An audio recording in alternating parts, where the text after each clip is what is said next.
صدري واحلل عقدة من لساني يفقه قولي آمين.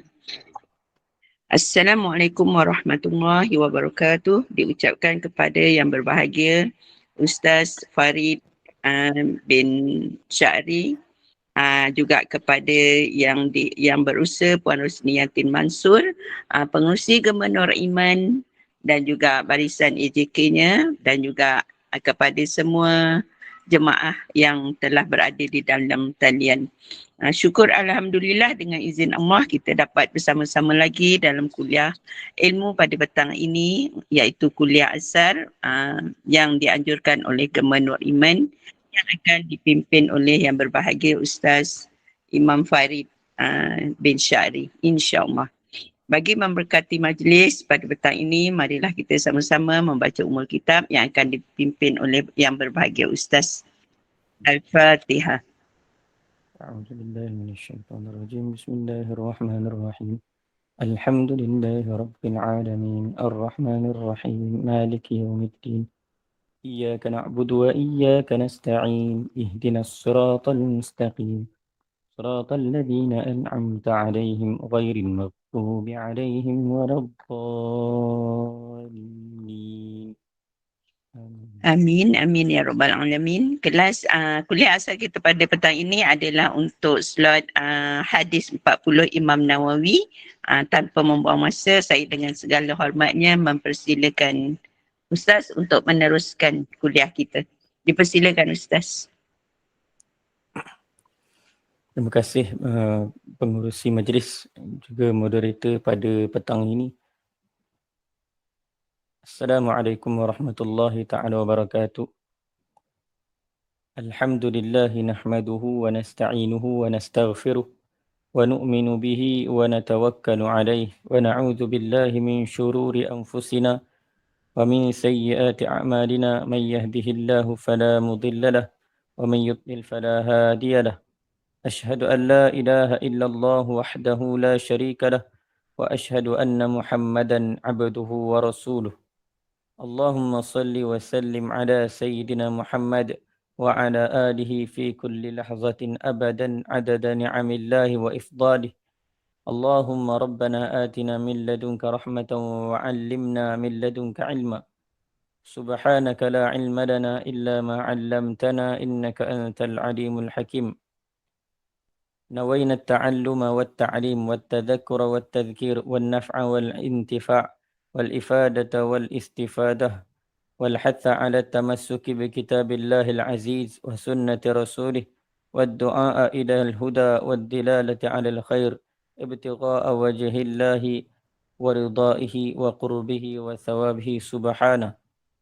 اللهم ألهمنا علما نفقه به أوامرك ونواهيك وارزقنا فهما نعرف به كيف نناجيك.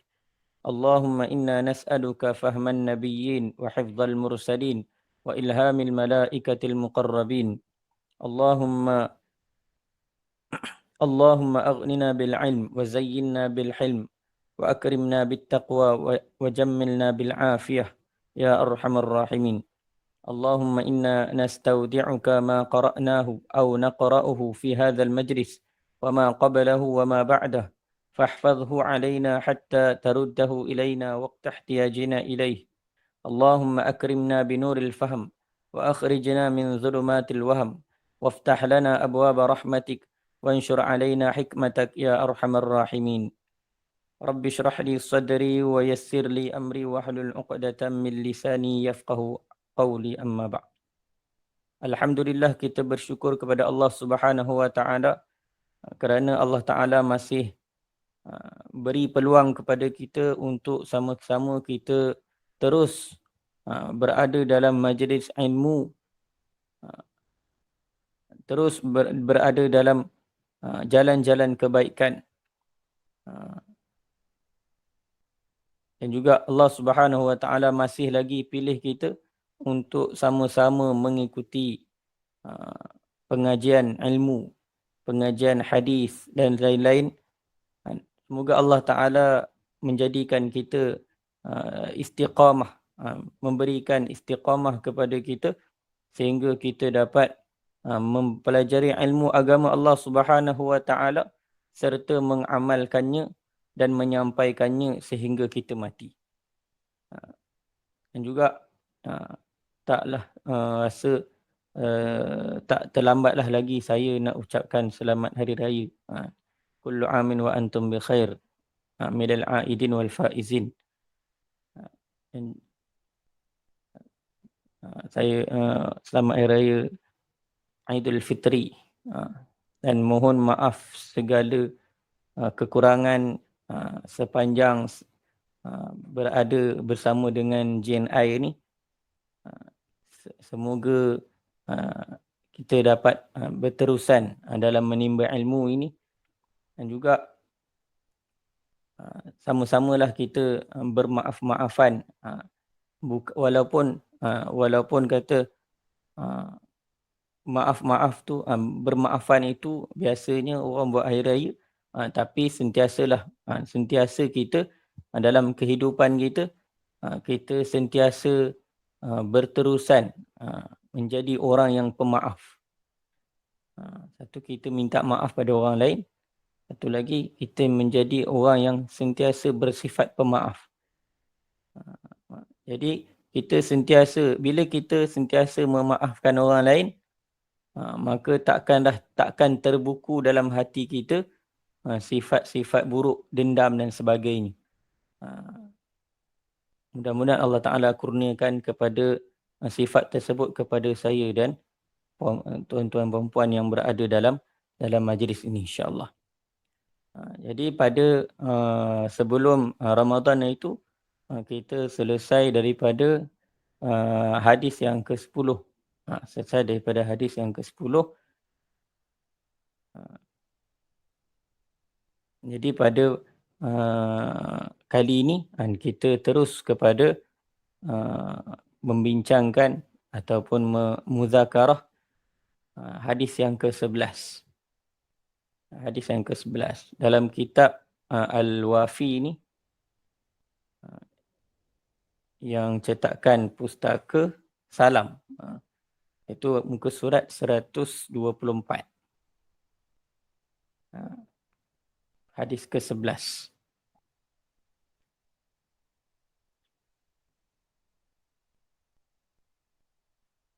Yang mana pada hadis yang sebelum ni kita telah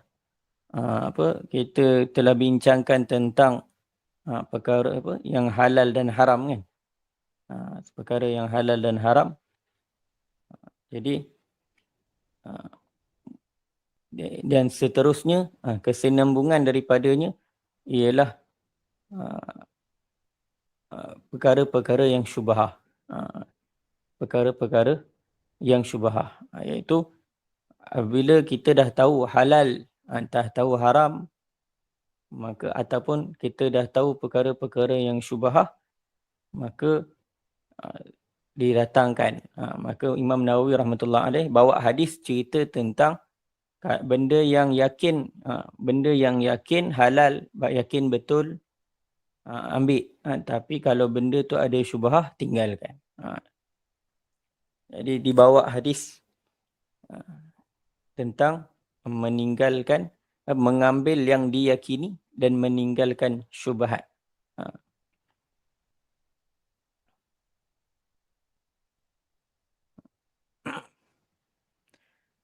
Jadi hadis yang ke-11 kita baca sedikit matan hadisnya, insya-Allah. An Abi Muhammadin al-Hasan bin Ali. An Abi Muhammadin al-Hasan bin Ali bin Abi Talib sibti Rasulillah sallallahu alaihi wasallam wa raihanatihi.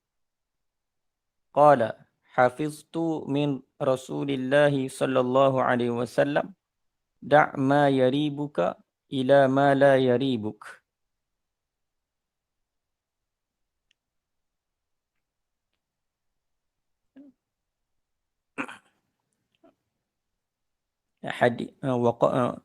Rawahu at-Tirmidzi wan Nasa'i wa qala at-Tirmidzi haditsun hasanun sahihun. diriwayatkan daripada Abu Muhammad Al-Hasan bin Ali. Kat situ kalau boleh tengok kat situ dia ada kesilapan sedikit. Mana ada tertinggal bin. Ini Al-Hasan bin Ali. Dalam kitab ni lah. Al-Hasan bin Ali bin Abu Talib.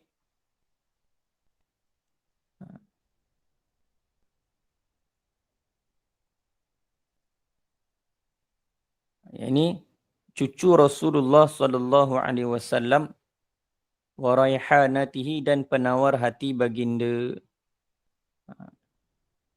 Di sini hadis ini dibawakan oleh Imam Nawawi yang mana hadis ini riwayat daripada Hasan bin Ali bin Abi Talib.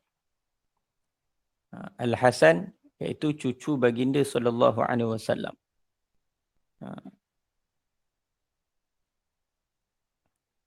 Siapakah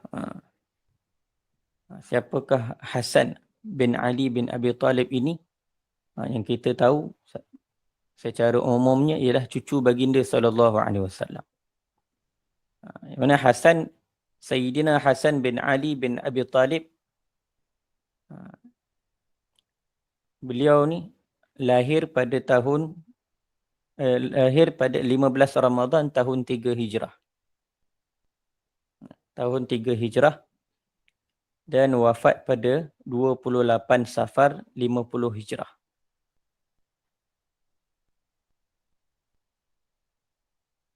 Yang mana beliau ni merupakan anak kepada Sayyidina Ali bin Abi Talib dan juga Sayyidatina Fatimah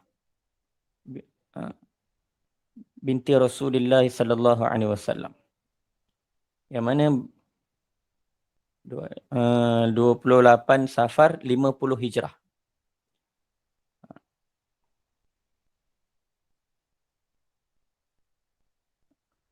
Dan cucu pertama Rasulullah sallallahu alaihi wasallam. Di mana Hasan ni dia ada adik yang bernama Husain. Maknanya yang daripada Sayyidatina Fatimah radhiyallahu anha ada 2 orang. Satu nama dia Hasan dan satu lagi Husain. Hasan ni abang, Husain tu adik. Yang mana Sayyidina Hasan radhiyallahu anhu dia adalah dikatakan sebagai khalifah. Dia khalifah yang kelima dalam turutan pemerintahan Islam selepas wafatnya Nabi Muhammad sallallahu alaihi wasallam.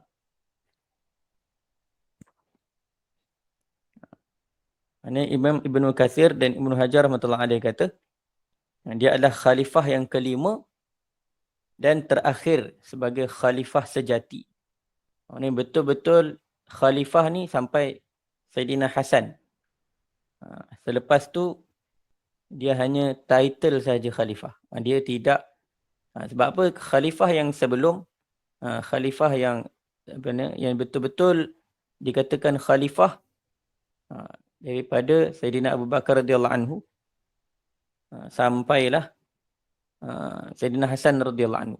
Selepas tu dia hanya sebagai dia punya kedudukan sahaja. Kedudukan sahaja. Kedudukan semata-mata. Dia yang dikatakan adalah khalifah yang sejati sehingga Sayyidina Hasan radhiyallahu anhu. Mana sebab apa? Sebab ketika mana Sayyidina Abu Bakar radhiyallahu anhu dilantik jadi khalifah kerana sahabat-sahabat yang baiat dengan Sayyidina Abu Bakar radhiyallahu anhu. Kemudian selepas Sayyidina Abu Bakar radhiyallahu anhu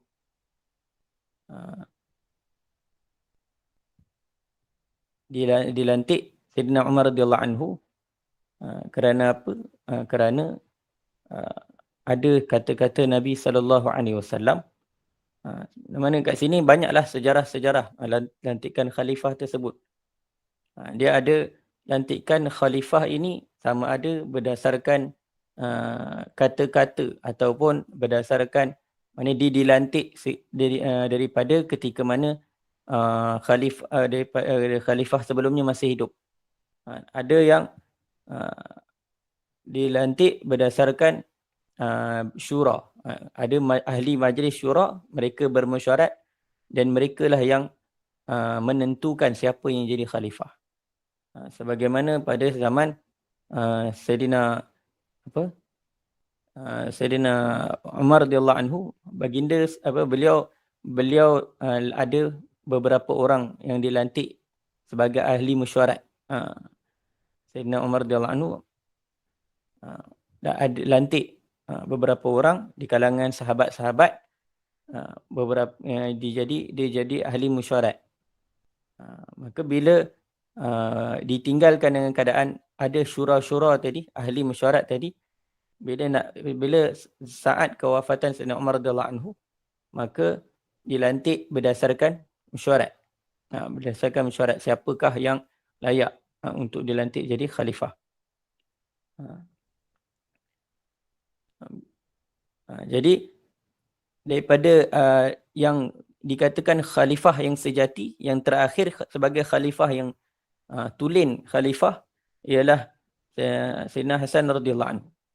Ini diriwayatkan daripada Ibnu Katsir dan Ibnu Hajar rahimahullah alaih.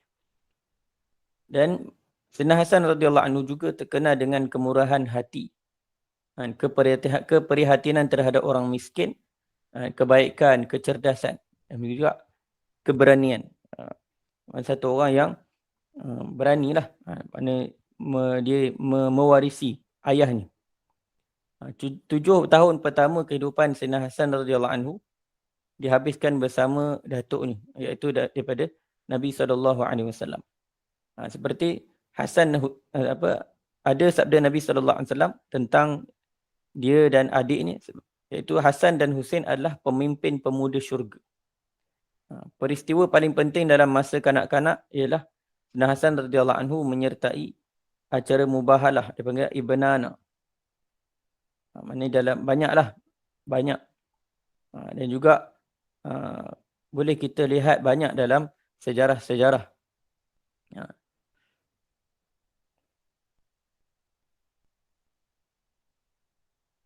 Dan juga dia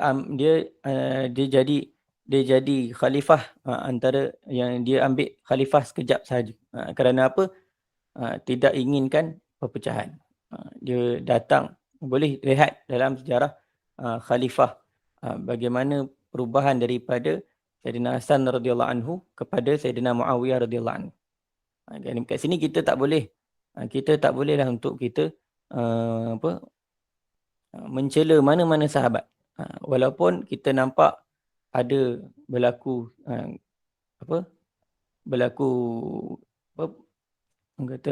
pertelingkahan, perbalahan. Tapi oleh kerana kalau ianya berlaku daripada sahabat, maka kita tak boleh cela sahabat. Kerana apa? Sahabat buat sesuatu berdasarkan ijtihad. Sebab tu ada timbul tentang ijtihad.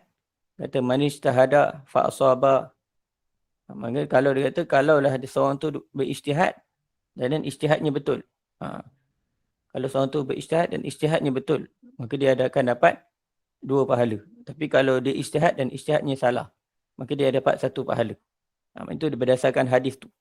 Mana kat sini sahabat tadi dia buat berdasarkan ijtihad.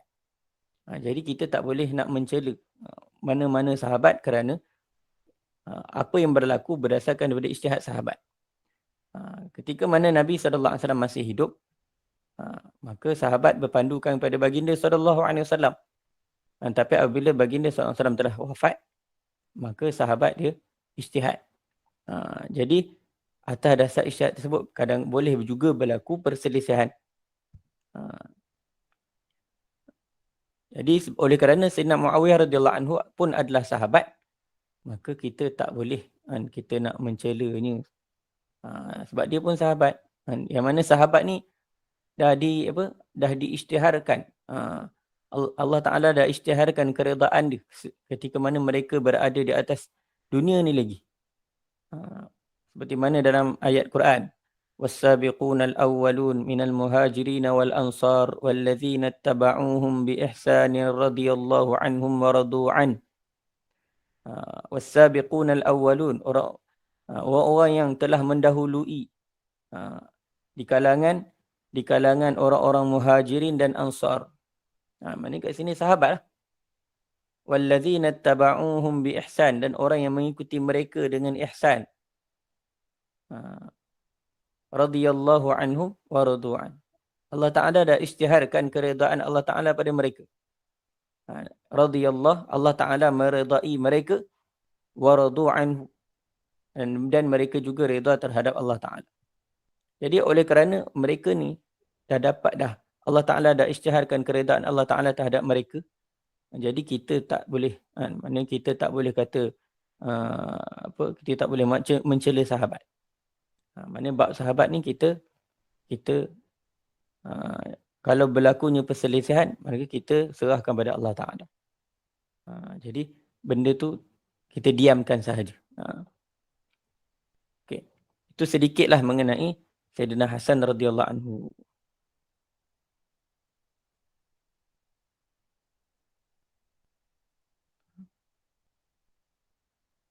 Banyak lagi.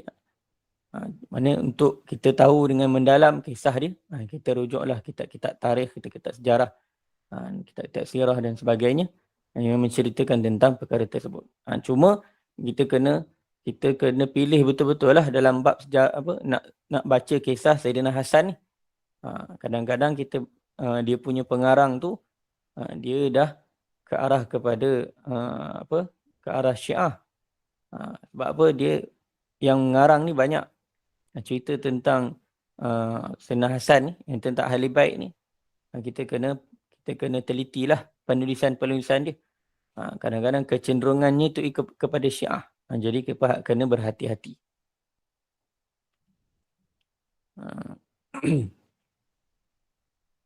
Okay. Terus pada terjemahan hadis tadi.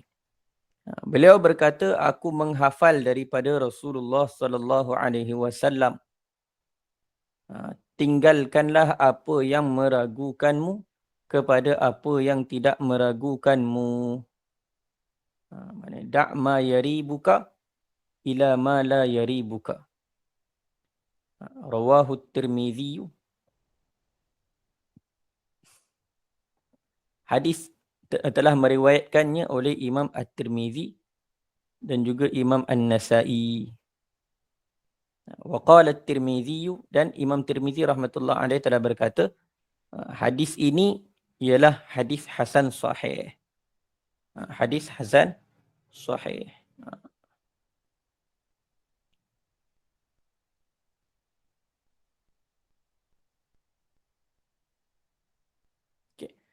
Bila dalam hadis dia ada hadis ni, dia ada hadis hasan, ada hadis sahih yang kita tahu. Itu ada hadis hasan. Tapi Imam Tirmizi kadang-kadang dia bawa kata penarafan hadis tersebut. Kadang-kadang dia datangkan waqala hadisun sahihun, ataupun kata waqala hadisun hasanun sahihun, ataupun kadang-kadang ada setengah hadis disebut hadisun hasanun atau hasanun gharibun. Banyaklah. Tapi kat sini Imam Tirmizi rahmatullah alaih mengatakan dalam kitab beliau dalam meriwayatkan hadis ni mengatakan waqala hadisun hasanun sahihun. Hadis hasan sahih. Jadi kata apa yang dimaksudkan dengan hadis hasan sahih? Sebab apa biasanya kita tahu ada hadis sahih, ada hadis hasan. Kalau hadis sahih ni dia ada kriteria dia lah. Kalau hadis hasan ni dia kurang sikit daripada martabat sahih. Maksudnya kalau kata hadis tu dia ada lima tingkatan lah. Ya, kalau kita belajar dalam usul hadis. Dalam usul hadis antara dia sebutkan ada 5. Satu, yang pertama sahih. Lepas pada sahih dipanggil sahih. Sahih dia ada apa? Lepas tu hasan li ghairihi. Sahih li ghairihi. Sahih li ghairihi. Satu lagi hasan li zatihi. Satu lagi hasan li ghairihi. Satu lagi dhaif. Okay. Dan juga bila kata hadis, kalau hadis tadi hadis dhaif, tapi dia banyak syawahid. Dia banyak riwayat yang lain yang menyokong hadis tersebut. Maka hadis tadi dia boleh naik darjat dia dipanggil hasan li ghairihi. Hadis tadi jadi hasan disebabkan ada sokongan-sokongan daripada hadis yang lain. Itu juga kalau kadang-kadang hadis tu hadis hasan. Hadis hasan tetapi dia hasan li zatihi, tapi oleh kerana ada riwayat-riwayat yang lain yang menyokong hadis tersebut dan dia boleh naik jadi hasan li ghairi sahih li ghairihi. Jadi satu hasan li zatihi, hasan li ghairihi. Atas sikit lagi ialah sahih li ghairihi. Dia menjadi sahih disebabkan ada riwayat yang lain yang menyokongnya. Satu lagi yang paling tinggi ialah sahih. Okay. Bila kita kata hasan, hadis hasan sahih. Hadis inilah hadis hasan sahih. Pertamanya, kata apa yang dimaksudkan dengan hadis hasan sahih oleh Imam Tirmizi rahmatullah alaih? Pertamanya, ulama hadis berbeza pandangan dalam menakrifkan maksud bagi hadis yang dihukum hasan sahih. Antara yang menyebutnya ialah Hafiz Ibnu Hajar rahmatullah alaih dalam kitab Nukhbatul Fikar. Hafiz Ibnu Hajar rahmatullah alaih, Ibnu Hajar Al-Asqalani, yang mana dia mengarang kitab syarah bagi Bukhari, Sahih Bukhari, iaitu kitab Fathul Bari. Dan beliau ada mengarang satu kitab yang menerangkan tentang mustalahul hadis ataupun usulul hadis, yang nama dia Nukhbatul Fikar. Kitab ni kami di madrasah belajar pada tahun yang kelima. Tahun 5 baru belajar Nukhbatul Fikar. Yang mana hadis ni dia mempunyai satu, kalau hadis yang mempunyai satu sanad sahaja, yang pada sanadnya terdapat perawi yang diselisihi akan kesahihan dan kehasanannya. Maknanya dia hadis tu dia ada satu sanad. Dia satu sanad sahaja, tapi pada perawi-perawi dalam sanad tersebut ada perawi yang diperselisihkan. Mana perawi itu dia masuk dalam darjat sahih ke ataupun dia termasuk dalam hasan.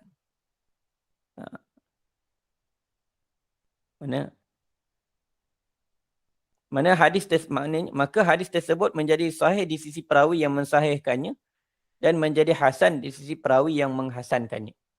Maknanya bila dalam riwayat tersebut ada rawi yang mana ulama berselisih tentang dia punya status dia. Maknanya dia perawi ni ada kriteria dalam sahih atau dan ada ulama kata dia tak ada kriteria dalam sahih.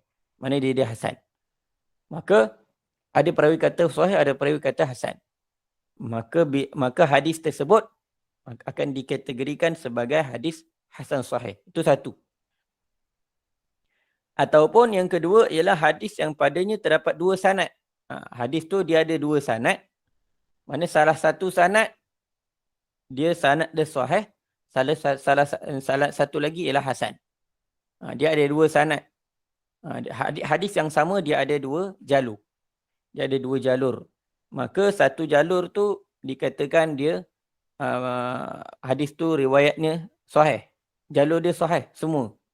Ada satu lagi jalur dia hasan. Maka atas dasar itu disebutkan hadis tersebut hadis hasan sahih. Ada dua keadaan lah yang menjadikan hadis tersebut hadis hasan sahih.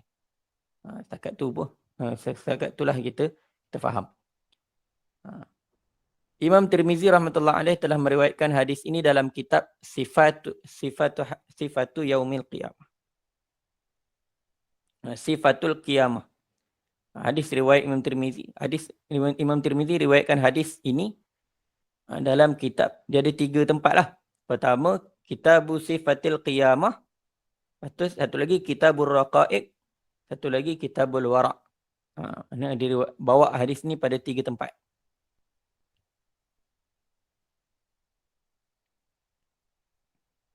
Kata babu Dan juga bab dan juga bab ikatkanlah ia yang ni unta dan bertawakal. Maknanya kata iqalha ni iqalha ni ikatkan unta. Ikatkan unta tu. Maknanya iqal tu ikat unta ni makna bila kata ikat unta sebenarnya iqal tu ikat di dia punya lutut. Bila dia melipat kaki tu diikat kat situ. Bila ikat unta tu dekat dia punya lipatan tu, dia tak boleh bangun lah.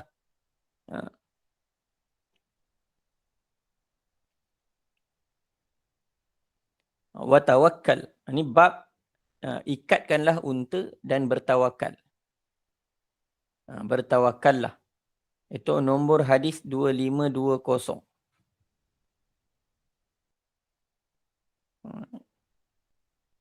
Kitab Sifatil Qiyamah wal Raqaiq wal Wara'. 2520. Dan di sisi Imam Tirmizi, kalau dalam riwayat An-Nasa'i sampai tu je, da' ma yaribuka ila ma la yaribuka. Itu sampai situ. Tapi dalam riwayat Imam Tirmizi ada tambahan. Dalam riwayat Imam Tirmizi ada tambahan, iaitu fa innas sidqa tuma'ninatun wa innal kadhiba ribatun. Sesungguhnya benar itu ketenangan dan dusta itu keraguan. Itu dalam tambahan pada riwayat Imam Tirmizi rahmatullahi alaihi. Okay.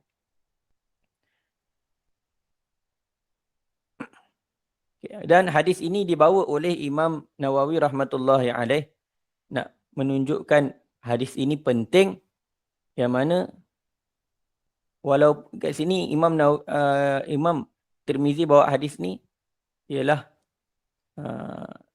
Nabi SAW bersabda yang mana ucapannya begitu pendek. Antara ungkapan pendek lagi padat. Dipanggil jawami'ul kalim. Antara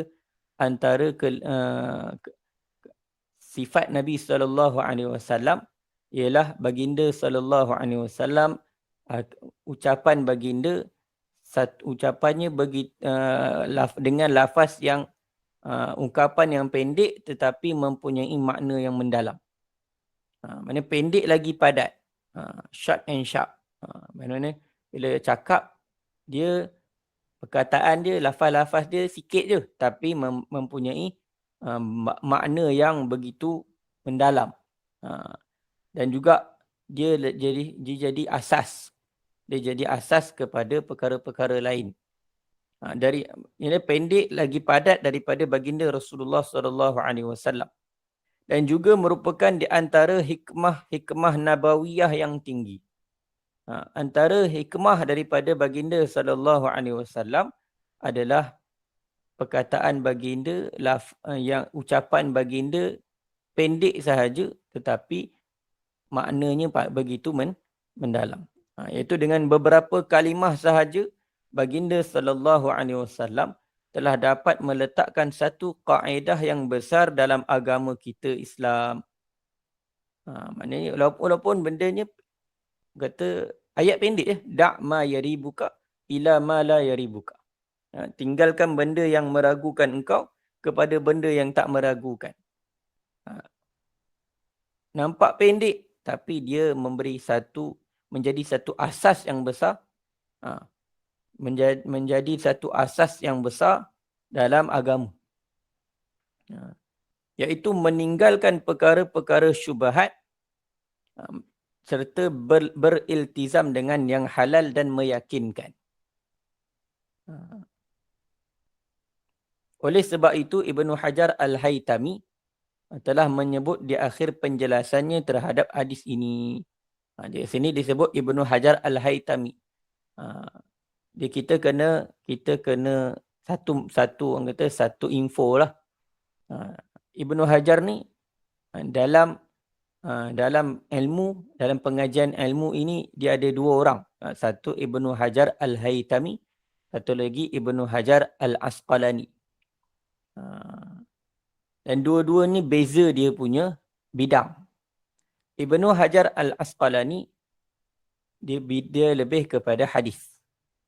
Mana yang karang syarah Sahih Bukhari, itu kitab Fathul Bari itu ialah Ibnu Hajar Al-Asqalani.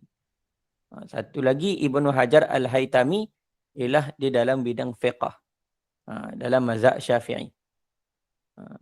Ibnu Hajar Al-Haytami telah menyebut di akhir penjelasannya dalam hadis ini bahawa Ibnu Hajar dia lebih kepada usul lah. Usul-usul dalam nak membawa hukum. Sebab tu dia sebut tentang kaedah.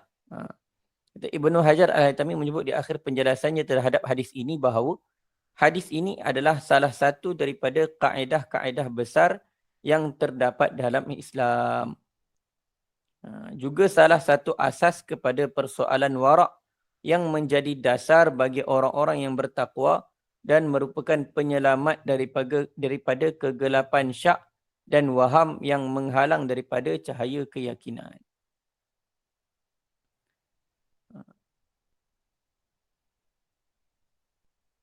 Jadi dia satu asas yang besar hadis ni. Dia bukan benda kecil-kecil. Jadi walaupun dia punya kalimah dia tak adalah begitu panjang macam hadis-hadis yang lain, tapi maknanya ataupun dia menjadi asas kepada syariat. Asas kepada perkara-perkara syariat. Dan juga asas kepada warak. Asas kepada warak. Yang mana warak ni dia antara sifat asas bagi orang-orang yang nak menuju kepada takwa. Mana dalam nak membina takwa mesti kena ada warak. Mesti kena ada warak. Dan merupakan penyelamat daripada kegelapan syak. Mana hadis ini juga dia nak mengeluarkan manusia daripada kegelapan keraguan tadi. Bila syak ni dia gelap. Syak ni dia gelap. Seperti mana orang yang berada dalam gelap tak tahu kat mana nak tuju. Dia berada dalam kegelapan, tak nampak jalan. Begitulah juga orang yang syak, dia meraba-raba dalam kegelapan. Dia tak dapat, tak jelas kat mana dia nak lalu. Kat mana dia nak lalu. Jadi hadis ni asas untuk menyelamatkan diri daripada kegelapan syak dan waham. Yang mana kegelapan syak dan waham inilah yang menghalang daripada cahaya yakin. Bila berada dalam gelap, memang tak tahu, tak boleh nak buat apa-apa. Memang tak boleh nak jalan. Tapi dia ni adalah asas. Maknanya bila benda tu syak, maka ditinggalkan syak. Dan dia ambil benda yang yakin. Begitulah juga. Maknanya dalam bab semayang pun asasnya daripada hadis ini juga. Contohlah macam kita syak syak bilangan rakaat 3 ke 4. Maka daripada hadis ini datanglah kaedah apa? Bila kita syak dalam semayang, maka kita ambil yang paling kurang. Mana kata bana alal yaqin, maknanya kita ambil yang yakin, tinggalkan yang syak. Maknanya contoh kalau kata 3 ke 4, 3 ke 4, maka 3 itulah yang yakin. Kata 3 itulah yang yakin. Sebab apa? Antara 3 dengan 4, maknanya bila kata 3 tu memang yakin lah. 4 tu tak yakin, maka kita tambahlah satu lagi. Itu untuk menghilangkan syak. Asasnya daripada sinilah. Tinggalkan yang ragu-ragu kepada benda yang tidak ada keraguan. Okay. Maksud perkataan daripada lafaz hadis tersebut, da' ma yaribuka. Tinggalkan apa yang meragukanmu. Da' ni daripada lafaz wada'a yada'u. Wada'a yada'u. Meninggalkan. Meninggalkan. Kata wada'a yada'u. Jadi lafaz amarnya ialah da'. Tinggalkan ma perkara apa-apa. Maknanya kata apa sahajalah. Apa sahaja. Kita ma ni memberi makna umum. Bila kata ma memberi makna umum. Da' ma yaribuka. Dia ialah memberi makna umum. Kata apa sahaja. Tinggalkanlah apa-apa sahaja. Yaribuka yang meragukanmu. Raba yaribu. Raiban. Seperti mana dalam ayat dalam surah apa, surah Baqarah kan. Apa zalikal kitabu la raiba fi, la raiba. Daripada raibun tu mana tidak ada sebarang keraguan. La raiba fihi. La, maka kat sini dia punya fa'il mudhari' dia panggil yaribu, yaribu. Ma yaribuka. Tinggalkan apa sahaja yang meragukan. Maksudnya ialah tinggalkanlah sesuatu yang kamu mensyaki terdapat padanya syubhat. Maksudnya kalau kamu syak benda-benda tersebut ada kesamaran. Mana benda tu tak jelas dari sudut halal dia. Contoh kita pergi satu tempat makan. Nampak macam nama macam Melayu. Yang makan pun nampak ada orang macam Melayu tapi tengok orang yang sediakan makan tu tak macam orang Islam. Ataupun nampak orang yang sediakan makan tu orang pakai tudung tapi cara penyediaan dia tak macam orang Islam yang sediakan. Ataupun dari segi kebersihannya macam tak terjaga. Maka akan datang syak dalam hati kita. Maka oleh kerana itu bila datang syak pada perkara-perkara yang tersebut, mana ada syubhah yang akan datang syak. Maka tinggalkan. Mana tinggalkanlah benda yang kita rasa syak pada perkara yang padanya ada syubhah. Mana tak pasti kebersihan dan kehalalan dia. Maka tinggalkan. Tapi kat sini walaupun ia lafaz amar, tapi ulama mengatakan kata dia hukum bagi perintah ini adalah sunat. Hukum bagi perintah ini adalah sunat. Kata asal bagi amar ada al-amru lil wujub. Wajib meninggalkan syubhat, meninggalkan perkara yang syak. Maka kat sini hukum meninggalkannya adalah sunat. Ila ma la yaribuka, kepada perkara yang tidak meragukanmu. Maksudnya ialah tinggalkan benda yang meragukan kepada sesuatu benda yang tak diragui. Kamu tak ragu-ragu, kamu yakin. Contoh pergi satu tempat memang kita yakin dah makanan dia bagus. Makanan dia dari sudut kebersihan dia jaga. Dan tengok orang yang masak pun pasti dah orang Islam. Dan orang yang menyediakan makanan pun orang Islam. Dari segi tempat dia, orang yang datang pun kebanyakannya makan orang Islam. Maka benda tersebut jelas. Dan juga dia pampangkan sijil halal. Mana benda tu jelas-jelas halal. Maka pergilah ke tempat yang jelas halal. Jelas yang benda tersebut tidak ada sebarang syubhah. Dan kita masuk kepada kandungan hadis.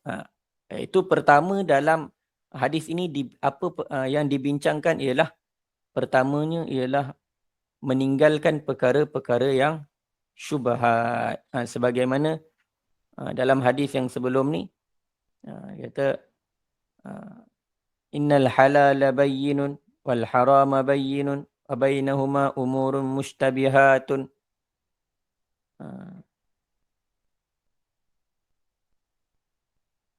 Maknanya maka kat sini dalam perintah ini ialah untuk dalam hadis ni Nabi SAW menyuruh untuk kita memelihara diri daripada perkara-perkara yang syubhah, iaitu tinggalkan perkara syubhah.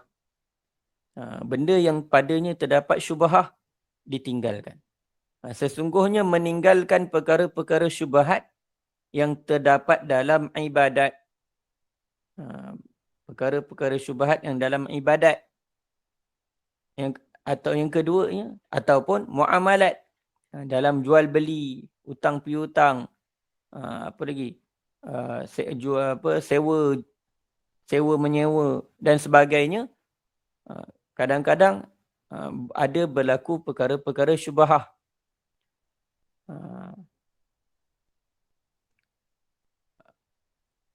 Kemudian dalam bab nikah kahwin pun ada juga berlakunya syubhat. Dan seluruh permasalahan hukum serta maknanya tinggalkan semua benda yang ada syubhat. Tinggalkan segala perkara yang ada syubhat dan serta beriltizam, bersungguh-sungguh dengan perkara-perkara yang halal dalam semua perkara tersebut. Maknanya kita usahakan, maknanya benda yang ada syubhat dalam setiap perkara-perkara tersebut, maka ditinggalkan dan buat bersungguh-sungguh pada benda yang jelas-jelas tidak ada syubhat. Yang jelas perkara tersebut harus, jelas perkara tersebut dibenarkan. Maka meninggalkan perkara-perkara syubhat serta beriltizam dengan perkara-perkara yang halal dalam semua perkara tersebut akan membawa seseorang Muslim kepada sifat wara'. Maknanya orang yang usaha untuk tinggalkan syubhat, maka dia akan dapat datang kepada sifat wara'. Mana sifat wara' ni antara sifat-sifat yang dituntut dalam agama kita. Okay.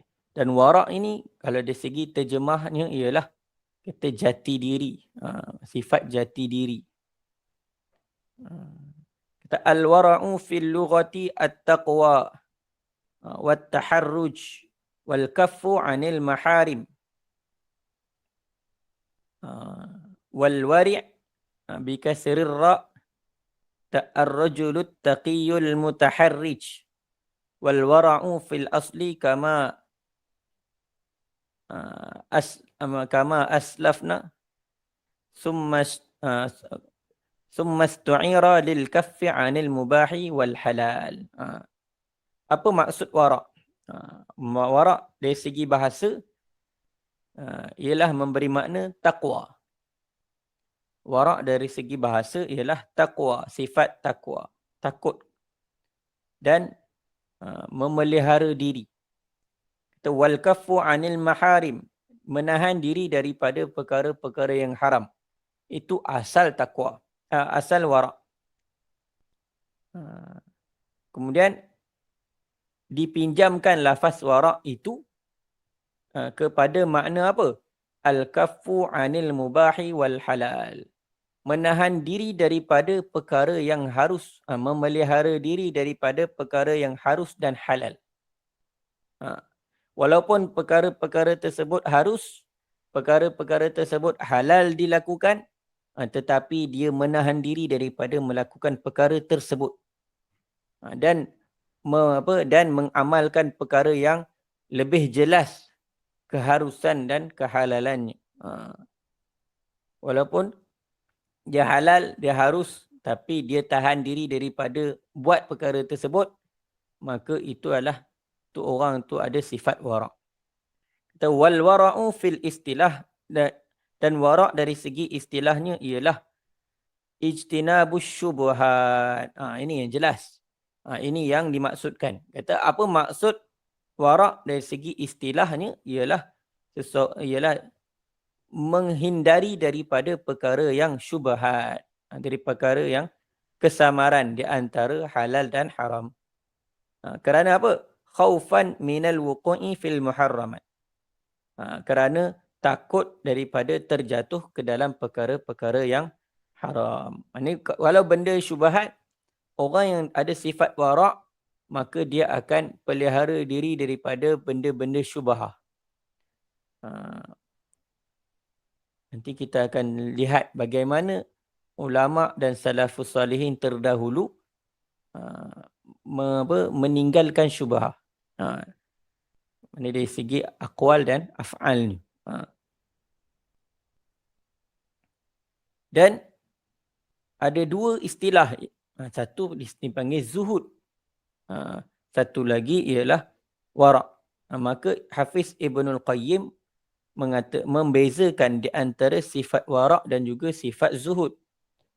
Kata inna zuhda tarku ma la yanfa'u fil akhirah. Wal wara'u tarku ma yakhsha dararahu fil akhirah. Dia kata sesungguhnya zuhud itu ialah meninggalkan perkara yang tidak memberi manfaat di akhirat. Kata izhad fid dunya yuhibbukallah wa zahad fima 'indan nas yuhibbukan nas.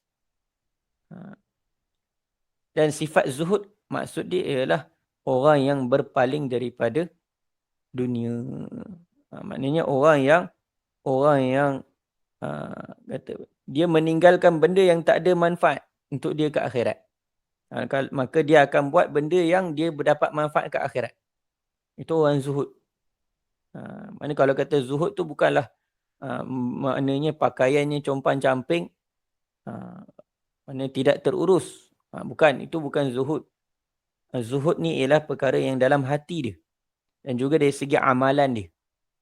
Mana buat amalan kebaikan, dia hanya buat amalan yang dia ada manfaat untuk dia ke akhirat. Dalam hati dia tidak ada cinta dunia. Itu zuhud. Dalam hati tak ada cinta langsung kepada dunia. Tapi adakah dari segi penampilan dia lusuh dan sebagainya? Tak. Tidak semestinya. Sebab tu ada setengah ulama' tarekat, pakaian dia, dia orang yang zuhud, tapi dari segi pakaiannya kemas. Maknanya dia zuhud itu bukan menampakkan ianya tidak kemas, tak. Maknanya zuhud itu dalam hati. Itu zuhud itu ialah tidak suka kepada dunia. Itu maksud zuhud. Tetapi dia tidak meninggalkan dunia. Dia masih lagi menggunakan manfaat-manfaat yang dia boleh dapat manfaat untuk kehidupan dia. Tapi tidaklah sehingga dunia itu masuk dalam hati. Itu panggil zuhud. Dan wara' tu apa? Meninggalkan perkara yang dia khawatir terhadap kemudaratannya di akhirat. Maknanya dia tinggalkan benda yang dia khawatir kalau dia buat menyebabkan kemudaratan ke akhirat. Itu sifat wara'.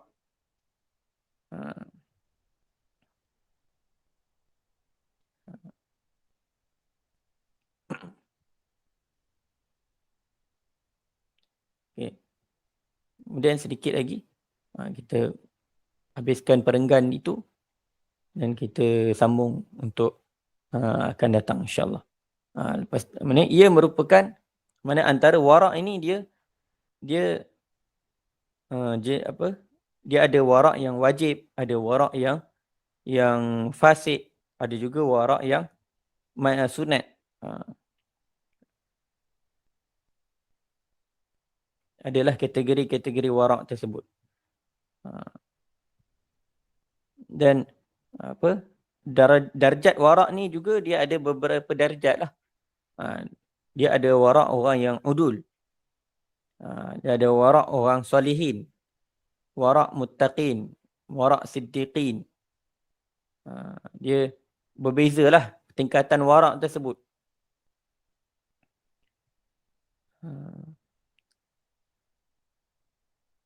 Maknanya yang paling tinggi ialah wara' dari sudut hatinya. Wara' pada hatinya. Maknanya dia jaga betul-betul hati dia supaya hatinya terpelihara daripada perkara-perkara yang menyebabkan dia lalai daripada Allah Subhanahu Wa Taala. ia merupakan manfaat umum dalam usaha menjaga diri daripada waswas syaitan.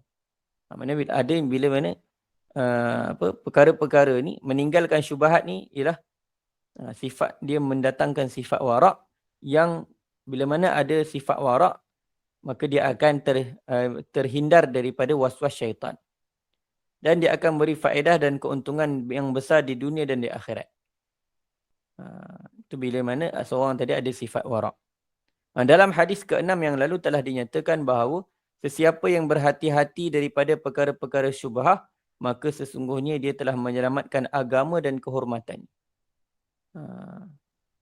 Mana orang yang meninggalkan syubhah, maka dia memelihara agama dan kehormatan. Jadi syubhah ni walaupun ianya dia kesamaran antara dia elok ataupun tak elok. Jadi halal ataupun haram. Maka kalau orang yang kata dia sebenarnya seperti mana hadis yang sebelum ni, dia orang yang berada kat syubhah ni seperti mana dia menggembala kambingnya ke sempat kat dia berhampiran dengan kawasan larangan. Mana dia boleh terjerumus kepada kawasan larangan tersebut. Betul juga orang yang mengamalkan syubhat, kata waman waqa'a fi syubhat waqa'a fil haram. Siapa yang terjatuh dalam syubhat, maka dia boleh terjatuh dalam perkara haram. Oleh kerana itulah perkara syubhat ni perlu dihindarkan. Supaya apa? Memelihara diri daripada termasuk ataupun terjatuh dalam perkara-perkara yang haram.